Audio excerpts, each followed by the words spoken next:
All right. Good evening, everyone. We turned the air conditioning on a little before you arrived, so hopefully it will cool down. Or it's going to heat up. Or it's going to heat up, depending on the topic, right? It's my pleasure to introduce to you my friend Samantha Veeder. Sam has over 30 years of experience in the financial aid profession, previously serving as Director of Financial Aid at Syracuse University, Nazareth University, Hobart and William Smith Colleges, and Keuka College. Over the years, she's been active in state, regional, and national professional organizations like NAFSA, the National Association of Student Financial Aid Administrators, and has been recognized with awards for her contribution to both the New York State Association of Financial Aid Administrators and the Eastern Association of Financial Aid Administrators. In addition, and maybe most importantly, she has successfully navigated the college process with her own 2 children, and she's the first person I call whenever I have a financial aid question. We are lucky to have this resource right in our backyard. Currently the Associate Vice Provost of Enrollment and University Director of Financial Aid at the University of Rochester. Please join me in welcoming Samantha Veeder. Thank you. Thanks, John. Thanks, everybody. All that just means I'm old. I've just been around for a long time doing this financial aid thing, basically since my work study days at Ithaca College. And I was thinking, too, like, normally I do this on a Monday night, and the crowd's not so big, so I'm not competing with football tonight, so I probably have your undivided attention. And you have mine, because I'm not monitoring my fantasy football team either. Couple things before we get started. I might use Rochester as an example sometimes. I've been there almost 10 years already. John and I go way back. I started and spent 10 years at Hobart and William Smith Colleges and worked with John. And so this will be, that was the longest place I worked until next February, and then it will be Rochester. If you have any questions after tonight, you will have access to the handout, which has my email. It doesn't matter if you're not coming to Rochester. If you want to email me or call me at the office, just remind me where we met, and I'll be glad to help you with any questions, if I can, related to the school that you're applying to. And I did, my kids, they did me a solid. I have a pharmacist and a physical therapist. So all my aches and pains and medications are covered. I know who to call and complain. And I'm getting more aches and pains and things every day, so it's great. What I'm going to do tonight, I've been doing this a long time. Oh, also, this is the first one. I think I have 4 more in October.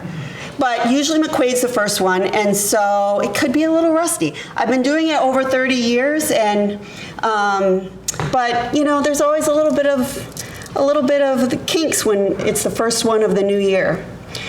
So thanks for joining me on my first one this year.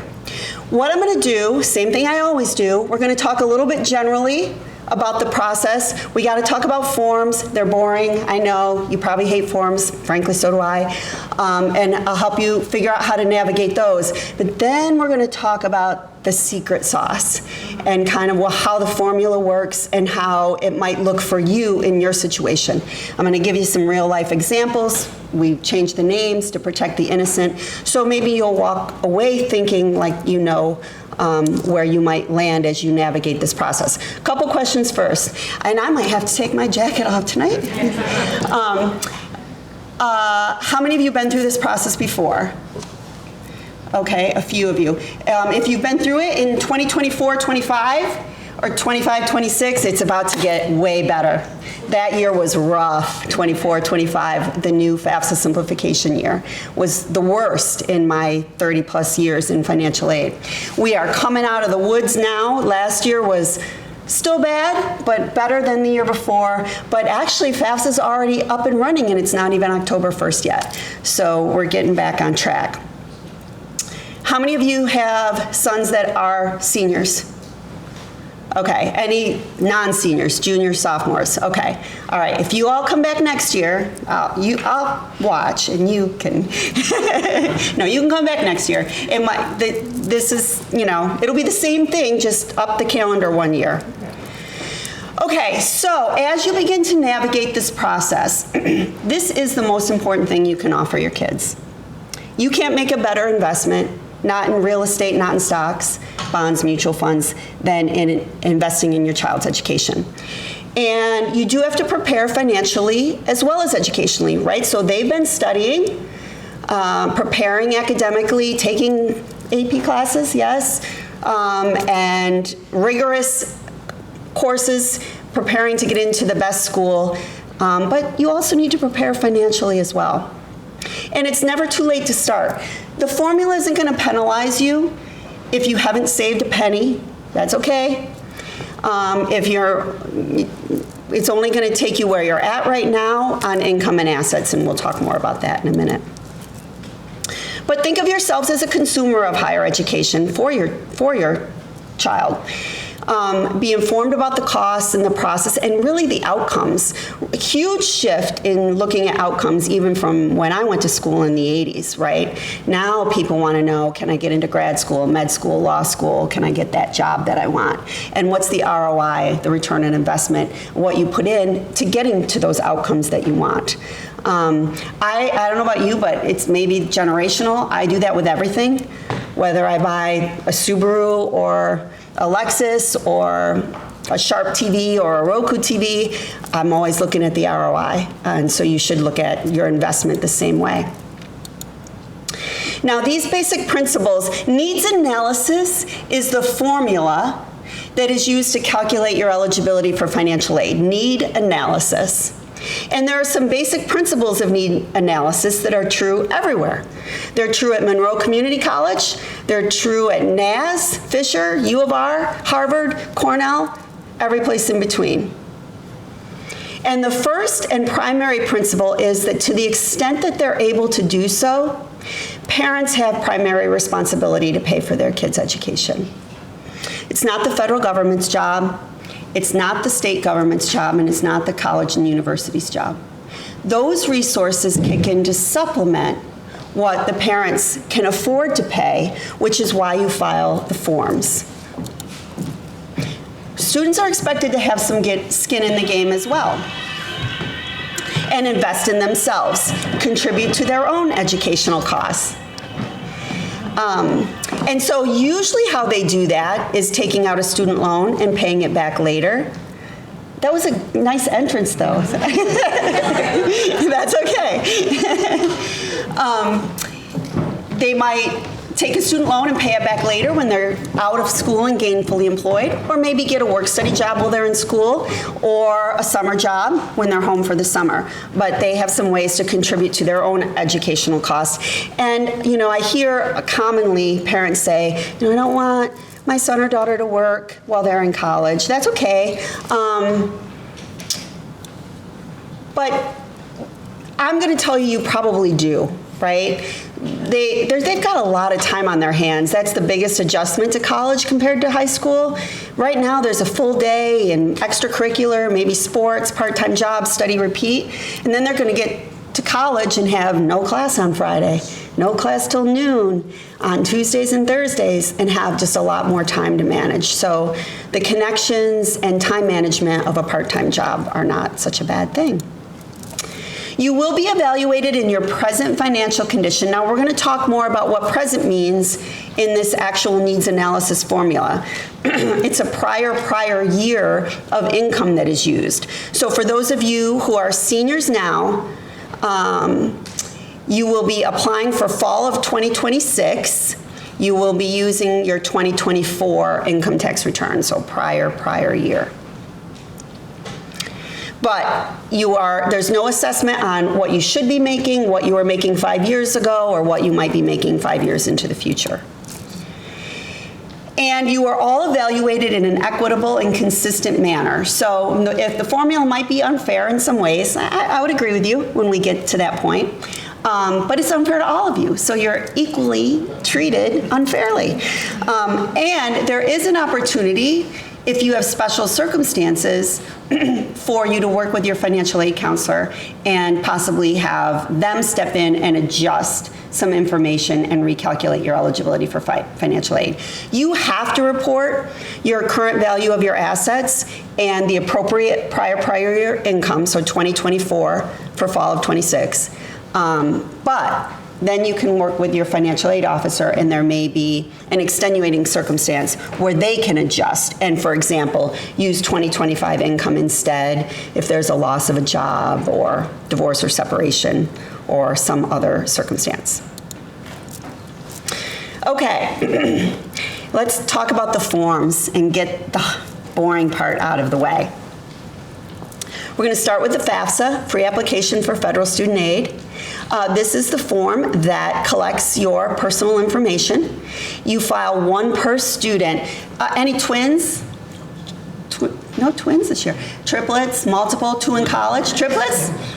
Oh, it used to be a great thing before 2024, but the formula has changed a little bit, and not so much anymore. But if you have two or more kids in college, you do a FAFSA for each child. Your parental information is exactly the same on all 3 forms or 2 forms, however many you're doing, but their information is different and you file it under their name. You will go to studentaid.gov. This is a federal government form, so you're going to be at studentaid.gov. Make sure you're at the correct website. Last time I checked, FAFSA.com was a consultant who was charging a fee to file the free application for federal student aid. Make sure you're at the federal government website for this federal application. Now, I think probably one of the hardest parts is getting your username and password. Everyone needs an FSA ID.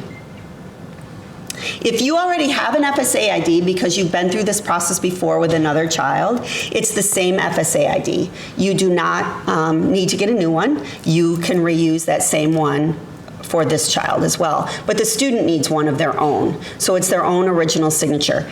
You can run home tonight and get that set up even before October 1st. Actually, I don't know. I don't even know if they've ever launched early, the feds, in my whole 30 plus years. But it is, it says it's beta, but it's been up and running now for a little bit and it's working in real time. So you can go home and get your username and password set up. So you can file the FAFSA at any time during the academic year, but usually it launches on October 1 of the senior year. That's pretty standard. So for those of you who have children that are juniors, it'll be October 1 of their senior year, and so on. When I made this, I didn't know it was going to be open early. The FAFSA is already available. What's important is the colleges and universities are going to set priority deadlines. And you need to file by the earliest deadline of all the schools you're looking at. So you have a little homework to do to check out the websites of all the schools where they're applying to see what their deadline is. If they have, for example, a December 1st deadline, like we have for early decision applicants, then you might as well just get that FAFSA done for all your schools by December 1 and list them all. There is a federal student aid estimator available on studentaid.gov as well that can give you your student aid index or SAI number. For those of you who may have been through this process prior to 2024, it was called an estimated family contribution. It is now a student aid index. And you can find out about federal Title IV aid that you're eligible for with the estimator as well. This is talking more about that FSA user ID and password. You will have one for every parent or contributor who is on the FAFSA form. So the student themselves are contributors, and then each parent who is required to report information on the FAFSA form is a contributor and needs their own unique FSA ID. You will use that for the FAFSA. The student will use that for federal student loan applications and signing promissory notes. You will use that, yours, if you are taking out a federal parent loan to finance education, and then you'll use those same FSA IDs for renewal applications for the next 3 years. Just a screenshot to kind of show you so you know you're in the right place. Again, for those of you that are seniors, you'll be clicking on the 2627 FAFSA form. Now this year's is still out there, so don't click the wrong one. You'll have to start all over again if you do 2526 because it's still active. And either the parent or the student can initiate the form now. Typically it's the student, and they'll say, I'm starting this as a student, and fill out their information, and then give information about the parent as a contributor, and it will send an invitation to the parent asking them to, inviting them to complete their information on the FAFSA form as well. So the student will enter the parent's email address, and then an invitation link will be sent directly to the parent saying, hey, your son has asked you to contribute to his FAFSA form. You will accept that invitation and then use your FSA ID, complete the information and use your FSA ID to sign. Another big change that happened in 2024 is this direct data exchange with the IRS. It used to be, before 2024, voluntary, and you could choose to link up with the IRS and have your tax return data get filled into your FAFSA form, or you could choose to just enter it yourself. You have no choice anymore. If you don't authorize the data exchange, you're dead in the water. Your FAFSA will not get processed. You will not be considered for aid.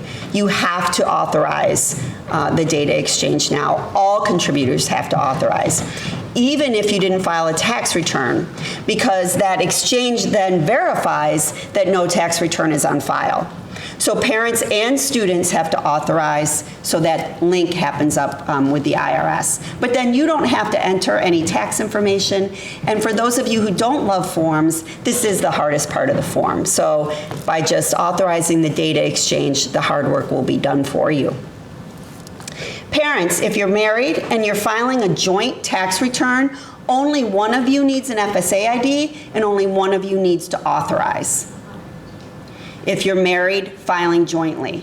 If you're married, filing separately, you both need an FSA ID, you both need to separately authorize, and they're going to pull both those tax returns and put them together for you. When students file the FAFSA form, especially going into their first year of college, they are generally considered a dependent student, dependent on their parents. It doesn't matter if you claim them on your tax return or not. There are some federal rules related to the FAFSA that decide when a student can file independent of their parents. And they're listed here. So for next year's form, you have to be born before January 1st. No, that's not right.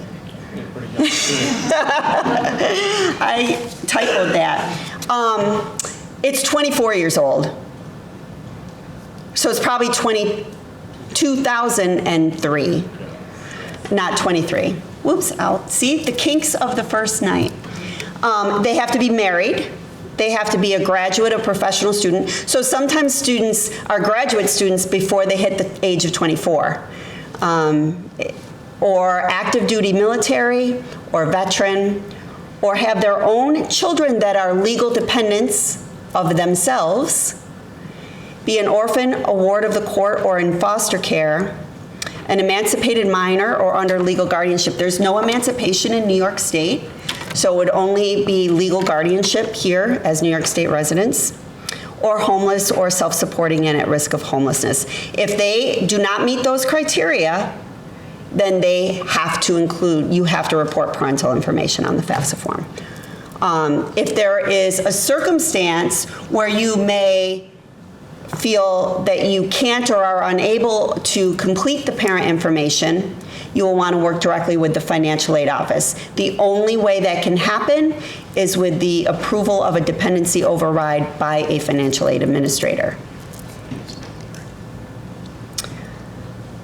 Those are called unusual circumstances if there is a situation where the student would be considered independent. It's pretty rare. I'm not going to spend a lot of time on it, but I will say, generally speaking, the only time that we are going to authorize a dependency override for a student who doesn't meet the automatic criteria is in family situations where there is abuse, abandonment, or both. And it can be verbal or physical abuse, but those are pretty much the only times that we would override and allow the student to file on their own. If a student is married, they do have to provide their spouse's information as well.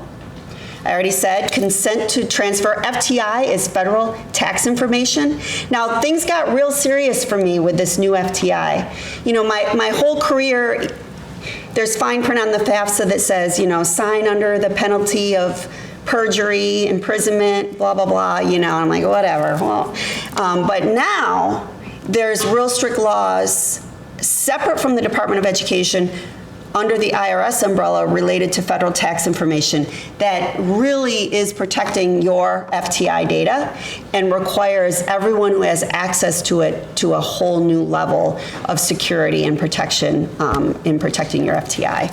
So now I'm scared and I do not want to go to jail. And so we really take seriously all these consents to share information and transfer FTI.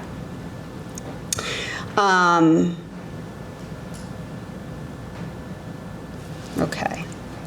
And this is true too, even if you were, you know, especially maybe in divorce situations, if you're going into the financial aid office and you have a great situation and you're fine talking to each other openly, and that's great, but we still can't talk to both parents without authorizations from you.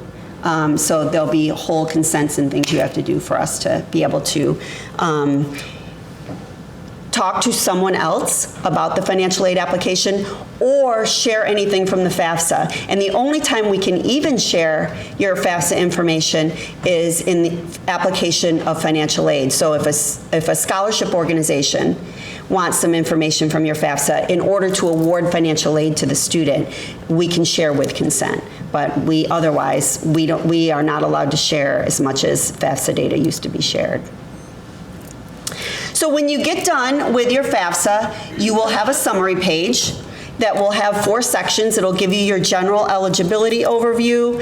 It'll actually show you the FAFSA form itself and your errors, the information on the schools that you sent it to, and the next steps that you can take. And you can print that summary if you want. But you will list all of the schools by school code, and it will come to us automatically. Usually we get it in 24 to 48 hours. We just loaded our software update last week, I think. So pretty soon schools will start loading in these FAFSA files, but most of us don't even have our software up and ready for another couple of weeks, at least. Now, if you do need to go back and make corrections, one thing I will say, once you authorize the IRS data to transfer, you cannot touch it after that. No touchy. If you touch, it's broken, it's no good anymore, and then we got to go back and kind of start all over again, or you will get selected for verification and you'll have to give me copies of your IRS tax transcripts to resolve that. So don't touch the income data once you authorize that federal tax information to transfer. But if something else needs correcting, you can go back to the FAFSA data, the application, the link that I showed previously, log back into the application and make any corrections. Typically they're done online. Paper is pretty much gone, except there is a prison program where, and they have to do the FAFSA form on paper. Sometimes you can also just submit documentation to the financial aid office and we can make the corrections for you as well.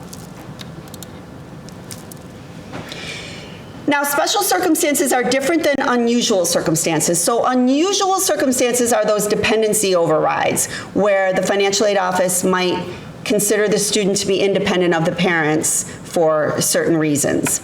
But special circumstances are different.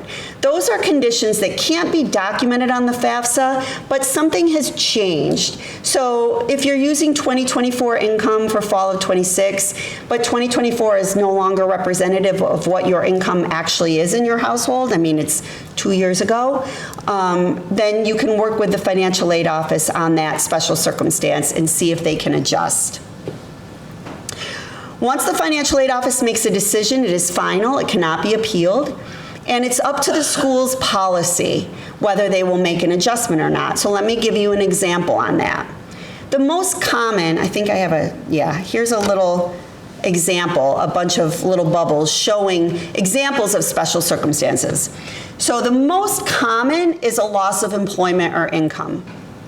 Others, the next most common is divorce, and third is high medical and dental expenses that are not covered by insurance. Now, most schools, including Rochester, we will adjust if there's a loss of employment or income that is involuntary. So you got laid off, you lost your job, it wasn't your choice. Not voluntary things like voluntary retirement. So my ex was a teacher and a school administrator and was, looking forward to retiring at 55 the minute that he could. Well, great, but that's a choice. And, you still have college to pay for. And so the formula and the applications will catch up when you refile every year, but most schools will not step in and use an estimated year income on a voluntary loss of income. Voluntary retirement or loss of income. The other one that most schools don't do is secondary school tuition. So like here, some schools will adjust if you're paying for private high school or private elementary school, but many schools will not adjust for secondary school tuition. So it's up to the school and their policy, which means you could be applying to 4 or 5 different schools and get 4 or 5 different answers. And it's up on special circumstances only, and it's up to the school. Okay, any questions on the FAFSA? Yes. I have a question Oh. for Go ahead. Yeah, it just popped in my head, sorry. special circumstances for death of spouse, children that are survivors. How does that play into the equation of filling out for multiple schools, because most children end at 18 years old on survivor benefits? Benefits, yeah. Right, and it's not taxable income, but it's not reportable to the IRS, but now with the new law, is that something to take into consideration because that ends at 18?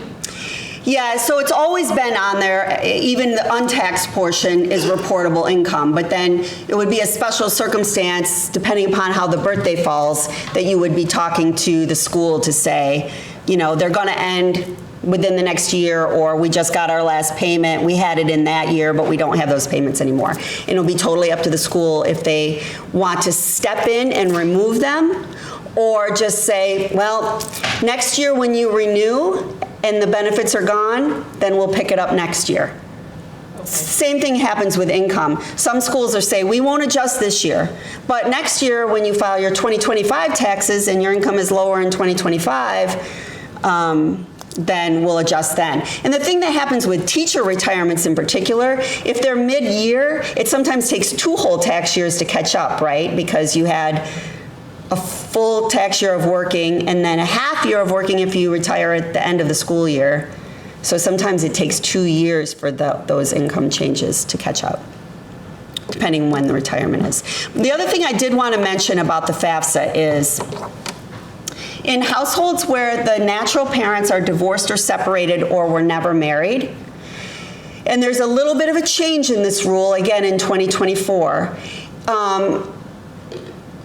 it used to be kind of easy that we would just say the custodial parent files the FAFSA and the non-custodial parent doesn't, or the primary custody parent files the FAFSA, or the parent who provides more than 50% of the support. And every once in a while, there'd be a family that say it's exactly 50-50. And then something would tip the scales, usually health insurance in that case. Now, it's slightly different. So it's the parent who provides, usually it's the parent now with a higher income and who provides more of the support in divorce separated, never married cases. So one parent would file the FAFSA in those households, the other would not put any information on a FAFSA form. If the parent that is filing is remarried, step-parent information is required. That's the rule.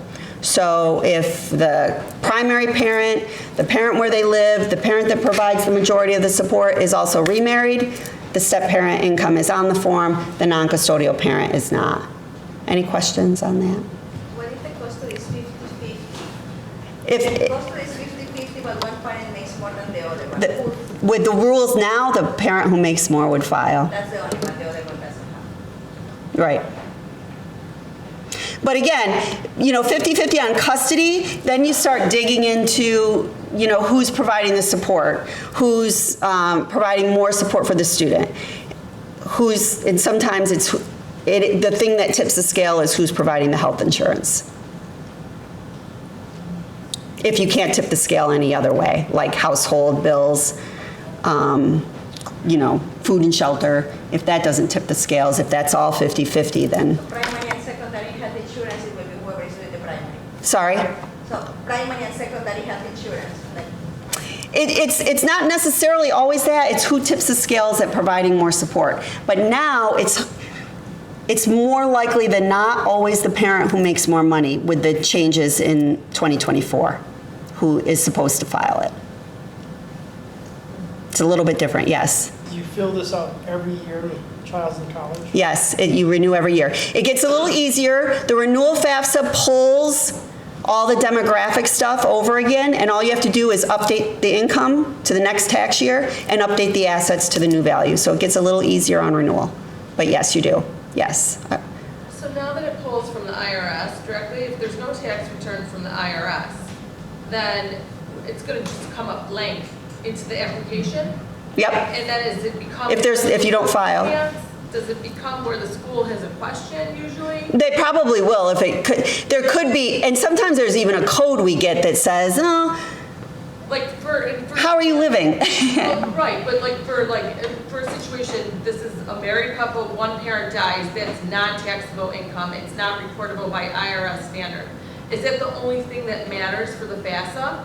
Is what is reportable on the tax return? No, it's going to ask you about untaxed income and assets as well. But the only thing that's going to come from the IRS is the tax data. Okay, thank you. Yeah. Yes, behind you. Yep. So you said that if the parents were never married, the parent who makes more files, but then the other parent wouldn't put anything down at all. So basically be a non-contributor. So if the parent who makes more is also married, then the step-parent's income and higher earning parent's income goes on the FAFSA. The other parent, who's a non-contributor, doesn't contribute, doesn't go on the form, but if that person's also married, That's not on the form either. that's not on the form either. So basically, it's the higher income parent and the step-parent that have to be responsible. Yeah, it's not, there's a little bit of gray, which I don't love. I'm a very black and white thinker. And that's why I live in the world of financial aid and non-admissions. But there's a little bit of gray in this one, and I don't want to I didn't wear my heels tonight and I can't dig them in. But now with the new rule, it's typically, it didn't used to be who makes more. It was who provided more support of the student. There's a little bit of a wording change, and now it leans more to who makes more. And it's not every household, right? And that might not be the case. If you are providing significantly more support of this student than the higher wage earner, then you are filing. If you are the one who is if they provide no support whatsoever, then it's likely that you are providing the majority of the support. No, there is. Yeah. There is support. It's not that there's no support. I think from what I'm hearing, though, it just sounds like it's based on strictly income. Not exactly black and white. It could be close. We could look at it specifically later and take it offline. Maybe it's just more of a unique situation Yeah, probably. Okay. Or that's where everyone's is unique, right? Everybody's is a little bit different. But we could pull apart what it might mean for you on that question, maybe offline. Okay. Yeah. And I'm afraid my question might be similar. My wife and I are grandparents. They've raised him since he was 6 months old. His parents are, out of the picture. And so I'm wondering, when we end up applying, does it go to my income? Not unless you have legal guardianship. We have joint custody with parents. Custody doesn't count. If the custody doesn't give you the parental right decision-making that legal guardianship gives you. And so it actually, here's what will happen in your situation. If there's actual legal guardianship that gives the parental rights to a legal guardian, like a grandparent, then they are automatically independent. It still won't use your income because they will say yes to the question that they're under legal guardianship, and the student then files independent. If it's custody papers, if it's custody or ward of the, if it's custody papers, not ward of the court, that doesn't meet the threshold, and it should be, it would either have to be filed on a living parent, or you would go to the financial aid office with a special circumstance and appeal for an independence override to exclude the parents based on the situation. But it won't be you. Okay. Because I'm fireman age, so I already cringed at the. Yeah, there's no scenario there where it would be your income. It would be independent for the student or on a living parent, even if they've never lived with the living parent. And so I'm sorry to, and those parents are MIA, so. So you'll probably have to go through the whole process of getting an independent override. And you'll have to do it with every school. Once the school makes the decision, I can renew the decision for the next 3 years. I just have to fact check that the situation's still the same. But if you're applying to 5 schools, that's a case where you would go to all 5 schools, state your case, request an independence override, and you might get, well, there's only 2 decisions, yes and no, but you might get some yeses and some nos. Okay, thank you. Yes.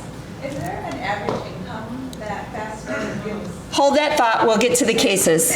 We beat this FAFSA to death, right? Can we, we'll be here all night. Okay, let's talk a little bit about the CSS profile form. Some schools, like Rochester, like all your Ivy League schools and your Ivy wannabes, all the high-priced privates that meet full demonstrated need use the CSS profile in addition to the FAFSA form. The CSS profile is the FAFSA on steroids. It's everything you already did, plus a whole lot more information about your income and assets. And there's no agreement with the IRS to transfer data, so you actually have to fill it all out. It's through the College Board. You know the College Board from PSATs, SATs, AP classes, so you're familiar. The student might already even have a login. There is a fee for the CSS profile, but if you qualify for a fee waiver for the SAT, or if your income, I think the threshold is still 100,000 of income. It's either 100 or 125,000 of income, sorry. Below that, you get a fee waiver on the CSS profile as well. If your income is higher than that, it's about $16 per school plus a registration fee. The biggest difference between the FAFSA and the profile is whoever parent in those divorced, separated, never married cases just filed the FAFSA, they're also going to file a profile. But this time the other parent's not off the hook. They got to file one too. So divorced, separated, never married households do 1 FAFSA, 2 profiles. And all this data comes together at the student level, so it doesn't share with the other parent. They can't see your data when you both have to do one. Comes to the school, we can't share it either without your consent and authorization, but you will have to file 2 separate profiles. Going back to the principle that we stated in like the second slide, or maybe the first, all parents, to the extent they can afford to pay for college, should pay for their children's college. So that's the biggest difference in the CSS profile. Same launch date, it is already open. The College Board usually launches before October 1 every year. Same rules for which tax return you use. So fall of 26, you use 2024 income tax return. Now, some schools might use an institutional aid application instead of the profile. I'm seeing less and less of that. It used to happen quite often.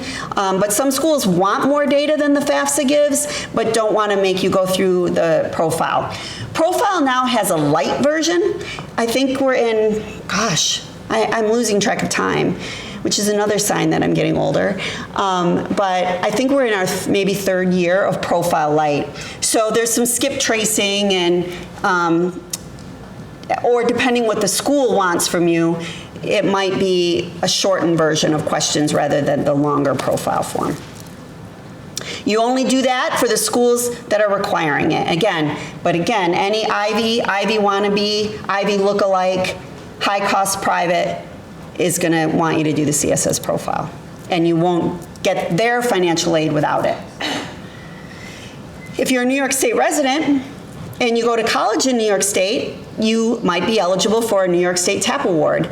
TAP is the need-based state grant program. It's the biggest state grant program in the country. Families with New York State taxable income 125 or less may qualify for an award that it ranges currently up to $5,665 per year. It does not transfer out of state. If your child goes out of New York for college, you cannot take it with you. It's only good if you stay in New York. Schools will automatically estimate your eligibility when they get your FAFSA and your profile. They'll include TAP in the award, but there is a separate TAP application.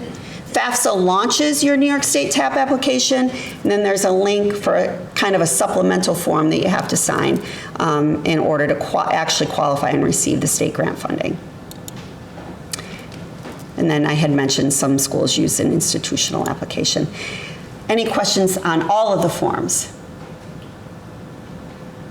Oh, good. Have I put you to sleep? I told you it's boring. It's the boring part. Okay, forms. We're done with forms. We're going to talk a little bit about the secret sauce and kind of what happens next. You file the forms. We usually get them in 24 to 48 hours. And we review and determine eligibility for financial aid at the financial aid office. We prepare a financial aid package or a financial aid award and send that notification upon the student's acceptance. We cannot send it until they're admitted to the college or university. And it will detail the full cost of attendance, how the need was determined, the amount of the student's financial need, and then types in the amounts of every award being offered. So what is financial aid anyway? Well, it's a combination of gift aid and self-help aid. Gift aid is what you want a lot of. It's either scholarships or grants that you don't have to pay back. Scholarships are merit-based, achievement-based, leadership. Scholarships are not based on income and assets. They're based on something else, usually academic achievement. Grants are need-based and not based on leadership or academic achievement or anything else. And then there's the self-help aid, which is the way the students help themselves pay for college. And that can be by taking out a student loan or working a work-study job. They don't have to take out the loan or work a work-study job, but schools are not going to replace that self-help with grant money in their packaging policies. Now, what we do at Rochester, if you have a private scholarship from high school or the local community, you can replace the loan or the work-study with that, and we won't reduce our grant money. Some schools do that. Some schools will reduce their grant offer dollar for dollar, so you want to check on the school's policy for outside scholarships. So again, you've got the need-based aid that's based on income and assets from the applications, and you've got the non-need-based aid, which could be merit, sometimes talent, leadership, depending where you're going, it could be denominational. You know, I guess in the talent is athletic, but listen, moms and dads, don't hold your breath on that one. That's only Division I and some Division II, and you know, that's harder to come by than any of the other types of financial aid in real life to get a true athletic scholarship. They're actually few and far between. And the sources of these funds are the federal government, the state government, maybe employers. Maybe you work, I know someone here works for Cornell. They have a great tuition benefit. Private sources like local organizations or foundations, but most of it's going to come from the college and university itself. This is the very simple formula. This is the KFC secret recipe. This is what you all came for. When your friends say, oh, how was that financial aid thing? Don't tell them the secret. They didn't give up their Tuesday night to be here. And then you're going to say, that's what I came for, this simple little formula. It seems so complicated. It's basically the cost of attendance minus the student aid index, which is what is calculated when you file a FAFSA, or the family contribution, which is what's calculated when you file a profile, equals financial need. And to state that another way, once you file the FAFSA and get a student aid index, that index never changes. It's a calculation based on the household income and asset information that you reported. And say that comes out to be $5,000. It's $5,000 everywhere you apply to college. So if you apply to school number 1, the red school, and they're an Ivy League school, and oh my God, some of them are over $100,000. We're almost there at Rochester. I'll probably be there in probably 2 years. So let's just, for math, because I've become more calculator dependent, let's just say it's an Ivy League school that costs $100,000. Your student aid index is 5,000 in the example I just gave. That means the red X, you're going to qualify for 95,000 in financial aid. And those schools, they're going to meet your need, and you'll get 95,000 in financial aid at those schools, those high-cost schools. Then say you apply to a regional private, in yellow here, school number 2. And so regional privates have a lower sticker price, but not as low as state schools. And say that their cost of attendance is $70,000. You still have a $5,000 student aid index, and you qualify for $65,000 in aid at that school. But those schools, they don't usually ever meet full need. So you might qualify for $65,000 and only get $40,000 in financial aid. That $25,000 gap gets added to your cost, your student aid index. And then you've got the SUNYs in New York, state schools. I haven't looked in a while. Gosh, they're probably at least 40 now. I haven't looked at one. All in room and board. Room and board's going to get you, even when the tuition is low, like the SUNYs. Room and board, housing and food is $15,000. But I don't care if you're going to MCC, it's $15,000. So school 3 might cost $40,000, and you still have a $5,000 student aid index, and you qualify for $35,000 in aid there. Cost of attendance is important too. I used to work at NAS, and my son went to NAS. And, you know, we had visitors who also stopped at Fisher right down the street. Why not? Very similar, kind of attracted a similar type of student. And so visit both campuses while you're there. All of us, institutions, are required by law to build a cost of attendance with these 5 components: tuition and fees, housing and food, books and supplies, transportation, and personal miscellaneous. The direct costs to you when you go to college are going to be tuition and fees and housing and food if they live on campus. You're going to get a bill from the college for that. But we're not going to give you a bill for books and supplies. Well, at Rochester, we just this year put our books in our tuition. So books are free now for our students. But you're not going to get a bill for transportation. You're not going to get a bill for personal and miscellaneous. That's up to you and what you want to spend on those indirect costs. When the students move off campus, housing and food becomes indirect because they're in an apartment with some friends, but we still have to give an allowance for that. So the important thing is that you compare apples to apples. You know, all the time this would happen between Fisher and NAS when I worked there. Walk into one, what's your tuition? And you might get $30,000. Then come down, what's your tuition? I might say, well, our total cost is $60,000. Oh, Fisher's way cheaper. No, they're like $200 cheaper at the time, but you just got quoted tuition only. So make sure you're thinking about the whole cost of attendance and comparing apples to apples when you start to compare your cost and your financial aid awards.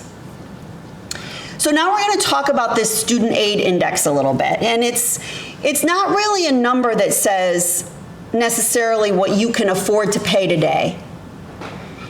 Because most families would probably say, especially middle-income families would probably say that they can't with cash. But it's a value over time that you can afford to invest in your child's education. And it's built by a student contribution and a parent contribution.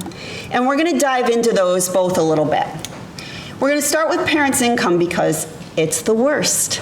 And I promise you that in about 2.5 minutes, you'll be shooting angry looks at me, you'll be shooting the messenger, you'll be, not liking this at all, because this is the hardest part of the formula, and there's not really anything you can do about it. It takes your total income, taxable from the IRS and untaxed. The only thing it excludes is if you pay out child support. So if it's a remarriage situation and a step-parent is paying out child support, that does get deducted. But if child support is coming into the household, it gets added. It does deduct for your taxes, so there's always this myth that because I'm reporting adjusted gross income or total income, that it's not accounting for the taxes that you paid. Yes, it does. Federal and payroll taxes. And then it gives you an income protection allowance for basic living, food, and shelter depending upon your family size. So families of 7 or 8 have bigger allowances and protections than families of 2 or 3 or 4. And then there's this employment allowance. It's not very big.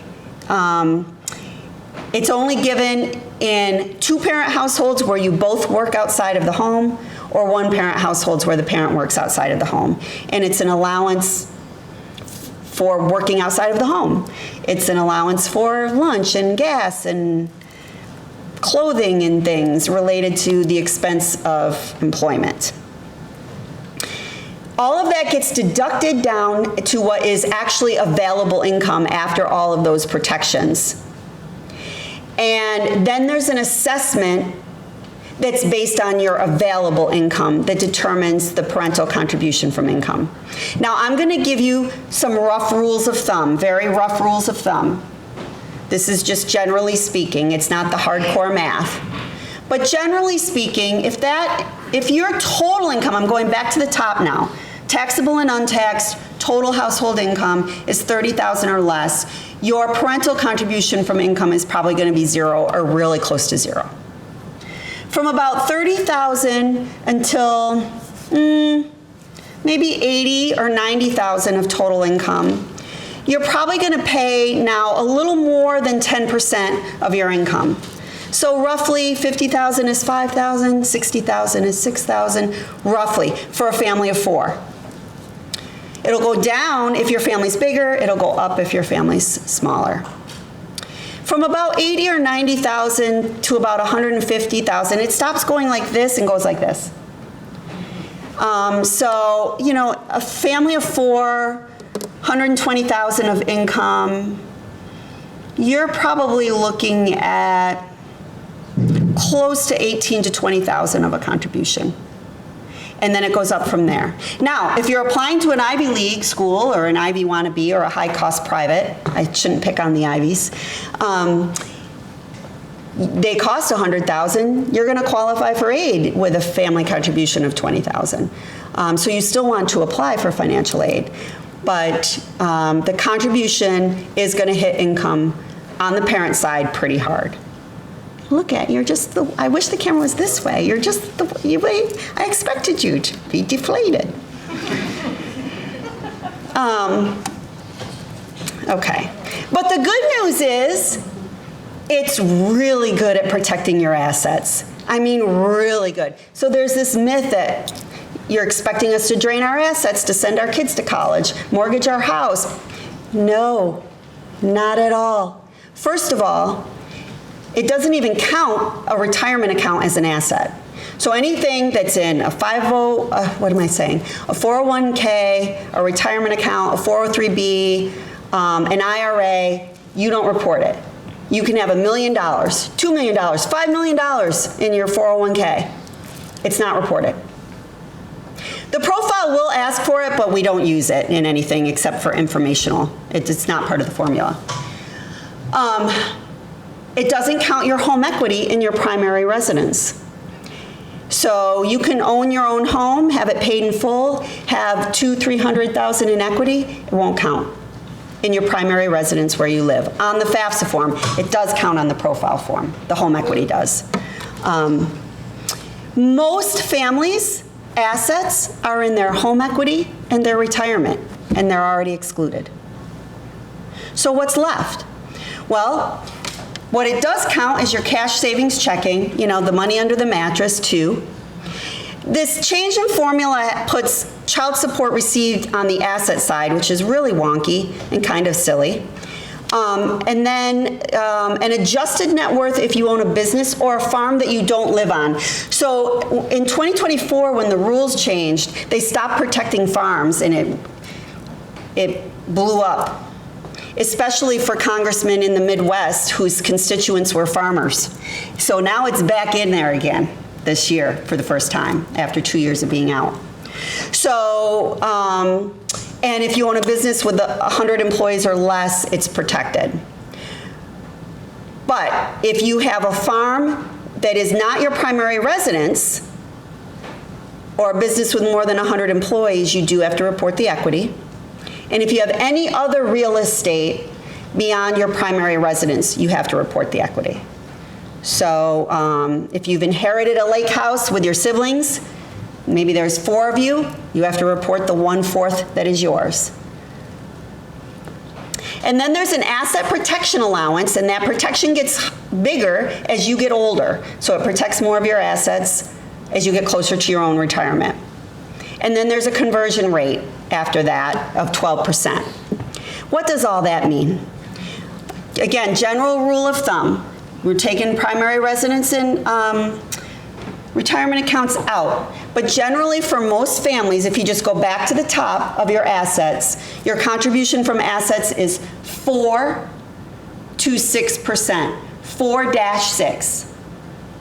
So if you have $100,000 of assets, your contribution is $4,000 to $6,000. That's not bad, because we just said $100,000 of income is close to $20,000, 18-ish. So it's going to hit your income a whole lot harder. It's going to protect your assets. And then what happens is those come together, income and assets, to an adjusted available income, and then it's placed in this calculation table that's on the secret tables, I guess. And all of that calculates what your actual total parental contribution is, which is a combination of the analysis of your income and your assets separately and then combined together. And the other big thing that changed in 2024 is it used to divide your parent contribution by the number of kids you had in college at the same time, which is why those triplets would divide it by 3. And it doesn't divide anymore. So now, if you get to this point and have a parental contribution of, say, $10,000, and you used to have 2 kids in college, it would be $5,000 each child. Now it's $10,000 each child, which turns it into 20. So it's swung the pendulum the other way. Yes? Okay, this is theoretical. So if I make $250,000, you put $200,000 in your 401k, I would only claim $50,000 a year. I don't think well, you can't put that much in your 401k in 1 year, can you? No. Okay, fine. 401k. So I get your gist, but not that example won't work. It doesn't sound right, the way you're saying. I'm sorry, maybe I'm just... Oh, no, I see I understand where the confusion is, actually. You have an asset that's a 401k that's worth some amount. And then you have income every year that you move into that asset. Right. The income is assessed in the income side. The asset is assessed on the asset side. Yeah, but I mean... And everybody would be doing that, screwing the system. I got it. Yeah, no, that loophole's closed. Because even if you do tax-deferred comp into your retirement account, you have to report it as untaxed income. Yeah. So say I deferred $20,000 of my $250,000 income into my 401k. So I didn't have to pay income tax on that $20,000. But you still have to report that $20,000 as untaxed income on the FAFSA. But you don't have to report the $1 million that's in your 401k. I think that cleans it up for you. Okay. Now we're good. Okay. Yes. Question. The SAI comes from FAFSA? Mm-hmm. SAI comes from FAFSA. Its equivalent on the profile is still called an estimated family contribution. You will see some differences in the two. Usually profile's a little higher because it counts home equity, non-custodial parents. Yes. Is the school blind to what the parent contribution may be when they're lower in merit? Usually, yes. The school is either, well, let me see, back up. Some schools will say up front they're need blind in decision making. And that means they're making an admissions decision not knowing anything about your need level and your financial aid applications. More and more schools are starting to say they're need aware because we can't afford it. We can't afford to be need blind when we shape the class anymore. But some of the more prestigious schools that do meet need are still need blind, and they won't look at the household income and assets has nothing to do with the admissions decision or the merit decision. Merit is merit. You know, even at Rochester, we have both, and merit is decided through the admissions application. It has nothing to do with need. But if you file the forms and have financial need, the merit award you've received goes into the aid package and is used to meet need everywhere. It's just industry standard. So, for example, you got a $20,000 merit award, and you apply for need-based aid, and you qualify for $50,000 in need-based aid. Well, the first 20 is going to be that merit award. And then you're going to get, what did I just say, 50? You're going to get 30 more. Now, if you apply for need-based aid and you only qualify for $10,000 in need-based aid, you got 20 in merit. You're 10 to the good. Yes? Is there any benefit for the SAI, let's say you have money in savings and you shift it to the max contribution for a 529, does it make any difference? Yeah, I love the 529 question because 529s are the best. They're the best of both worlds. Sometimes with investments, they're good for the IRS, bad for FAFSA. Like uniform gifts to minors if you're investing in an UGMA account. UGMA's great for tax purposes for minors, but they're not great. They're student assets on financial aid. I'm sorry. Yeah, they're student assets on financial aid. So what's beautiful about a 529 is they're considered parent assets, so they're assessed at a lower contribution for financial aid purposes, but you get all the tax benefits of a 529. Especially, you don't have to invest it in New York, but if you are investing in New York and live in New York, you get New York tax benefits and federal tax benefits when you use it for college. So 529s are the only real win-win investment because it's the least likely to hurt you in financial aid, and it's also got great income tax benefits. What if the grandparent has a 529? Then it's not on here at all. It's even better. I'm getting ready to be a grandparent. I know that little trick. Not right away, hopefully. I'm hoping. One of the previous slides that you had, that had the colored histogram and the cost of attendance, is it common? I'm surprised, I'm old, I guess, but I'm surprised, do colleges actually take all of those things into consideration? You were saying the five things? We have to. It's federal law. Really? Yep, Okay. we have to. All of us do. You'll find it on our website. Again, and we have to give housing and food whether they live at home with their parents and commute locally, whether they live in an off-campus apartment, or whether they live on campus in the dorms. We have to. Okay, thank you. I want to talk about the students first, and I do want to get you out of here before we melt. So let's switch gears, and it's the same kind of thing. We're going to talk about student income and assets. So student income, same thing. You're going to take, now students now only report AGI. They used to have to report untaxed income too, and most high school seniors work at the ice cream store or lifeguard or babysit and don't make enough to file a tax return but still had to report, that couple thousand of income. Now they don't. Now with this IRS match, if they don't file a tax return, then their income is zero. It's just zero. And their contribution from income is zero. But if they do file a tax return, it pulls their AGI, and then it deducts any federal work-study earnings, which they won't have yet, but if you go to college and get a federal work-study job, that is taxable income in the IRS, but it comes back out on the FAFSA so that you don't get penalized for working your work-study job and lose financial aid the next year. You also get your deductions for taxes. They have an income protection allowance. It's $9,400. Most college kids don't even make more than $9,400, let alone have the deductions for work-study and taxes. If there is a negative adjusted income on the parent side, it comes over here and also gets deducted and lowers their income even further in those cases. But then what's left after that, if there's still anything left, which is pretty rare for students, undergrads especially, is assessed at 50%. So if there's money left, then the process is saying, your priority is to pay for your college. Your parents have other priorities for their income, but your priority is to pay for your college, so the assessment rate is pretty high after the allowances are deducted. But if they don't file a tax return, their contribution from income on the student side is going to be zero. Students' assets are defined the same way: cash, savings, checking, stocks, bonds, mutual funds.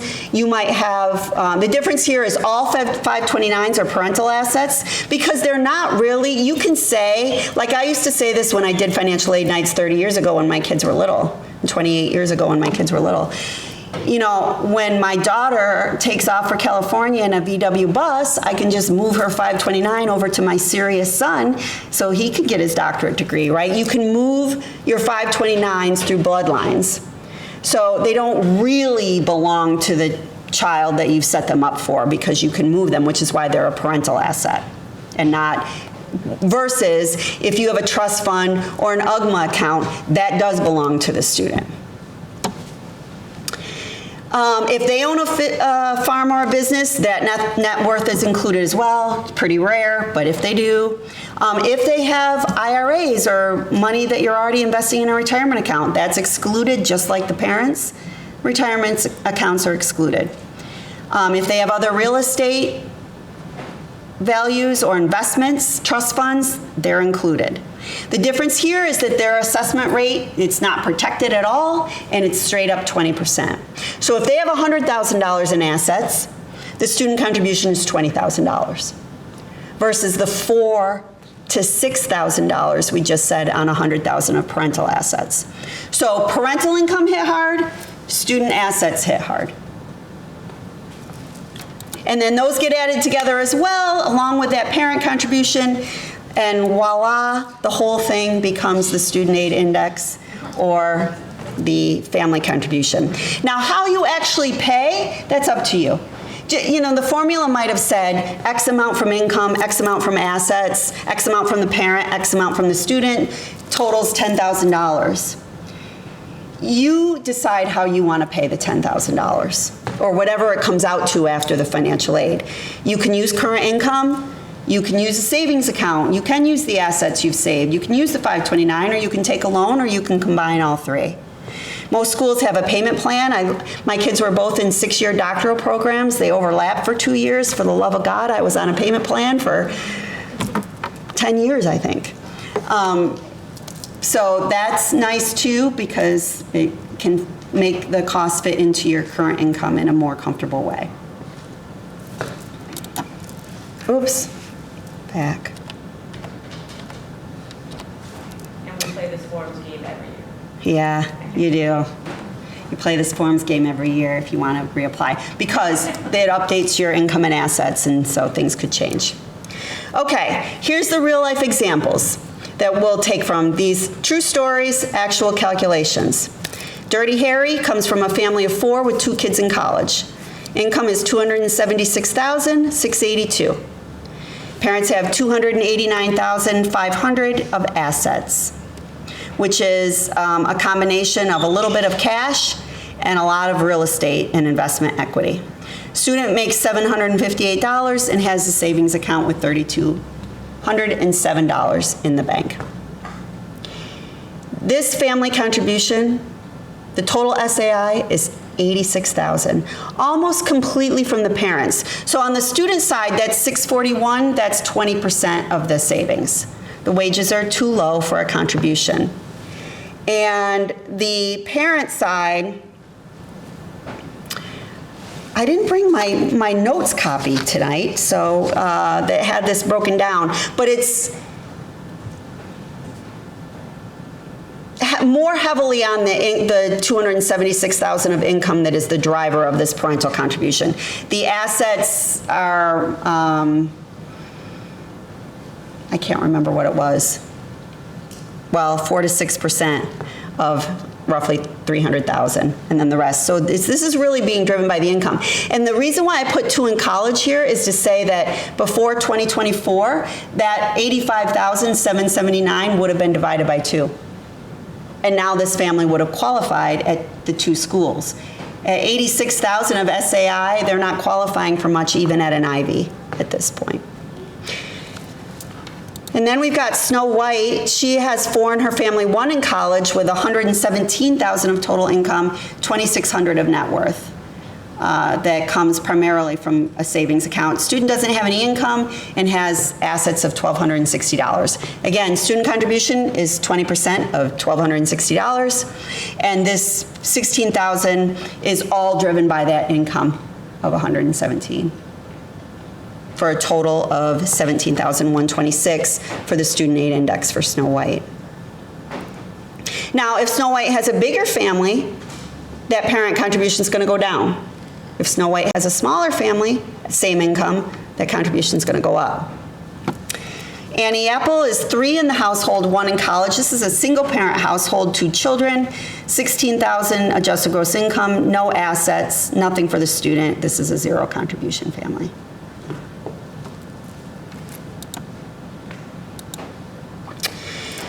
So a couple things, myths and misconceptions about financial aid. First of all, saving will not hurt you. That is a myth. Everyone says, my savings, you're going to wipe out my savings, you're going to make me mortgage my house.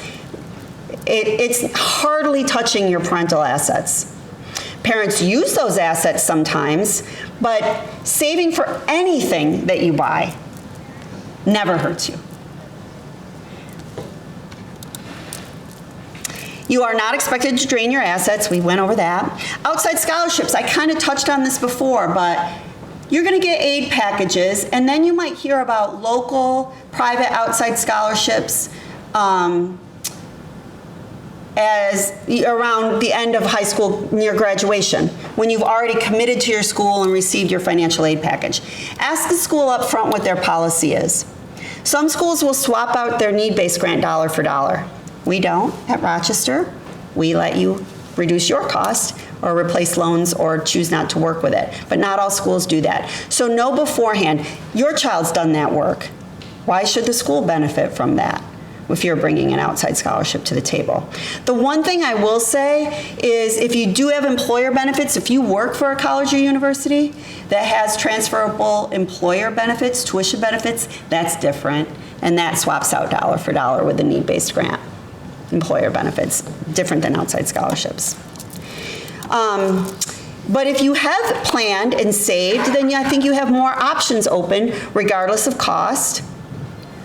Again, parents' savings are only assessed at about 4 to 6%.